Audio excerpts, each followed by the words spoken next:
Hey guys, what's up? It's Rygar the Destroyer, and today we're going to be taking a look at the Airspeeder from the Power of the Force line of Star Wars action figures. This thing is pretty interesting, but before we take a closer look at it, let's go ahead and take a look at its packaging.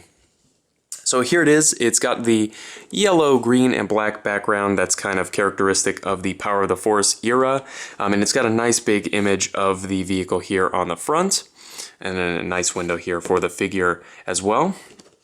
And then down here in the corner, this is kind of where this thing gets interesting, is this concept art image, and I'll talk a little bit more about that once we get on the back here. As you can see, it's a much larger image. So this vehicle is actually, not featured anywhere in the movies as far as I'm aware, or even in the comic books.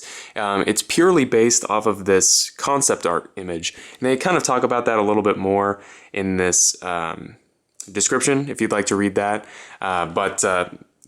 Sort of an interesting idea. I wish they would actually do more things like this. I know there was a lot of toys that Kenner planned to release, but never did. So I'd love to see Hasbro come back and kind of remake some of those, and maybe make some more ships based on the concept art, because, Star Wars is such an expansive universe. This thing could exist, reasonably. Even though it's not featured in the movies, I think it's reasonable for this thing to be in the galaxy somewhere. But enough of that. Let's go ahead and take a look at the vehicle itself here.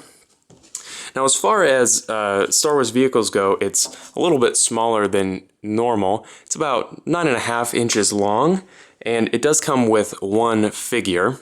Let me pull him out of the cockpit here. And this figure is also very interesting as well. I think it's the least Star Wars-y Star Wars action figure I've ever seen. This really reminds me a lot of like vintage G.I. Joe. Just the aesthetic really reminds me of that. I don't know what it is about it, but it doesn't scream Star Wars to me. Just more like G.I. Joe, or like those G.I. Joe knockoff figures that you can get from Walmart. This really reminds me of that. And as far as articulation on this guy goes, very, very basic. I'll go ahead and show you. He's got a swivel in the head, swivel in the shoulders, swivel at the waist, and swivel at the hips. So he's really just meant to sit in the cockpit of the vehicle. He's not going to be doing a lot of action poses, I guess. As far as the vehicle goes, though, there's quite a bit going on. First off, I'll mention it does come with a sheet of stickers if you'd like to put those on. Longtime viewers of this channel will know that I hate stickers. I will never put them on any of the vehicles I own. Personally, I think they look tacky, but if you wanted to put those on there, you could most definitely do that. So as far as features on this vehicle go, it's got an opening cockpit, as I've shown before, and the figure sits very comfortably in there.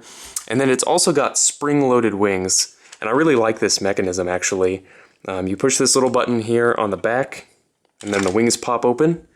I think it looks pretty cool, and then it looks really nice whenever the wings are folded down as well. Very, very angular, cool design, in my opinion, at least.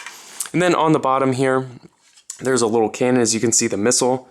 And you push this little button, and it shoots it out. I don't know how much better that would have shot in the 90s. This is a used toy, so the blaster was stored with the little missile in there, so no telling if it shoots quite as hard as it used to. But pretty cool overall. I think that this vehicle is really more interesting just in the fact that it was made. Honestly, it has the feel of like a knockoff toy, because it's very, very close to the the regular Snowspeeder, but it's just not quite there.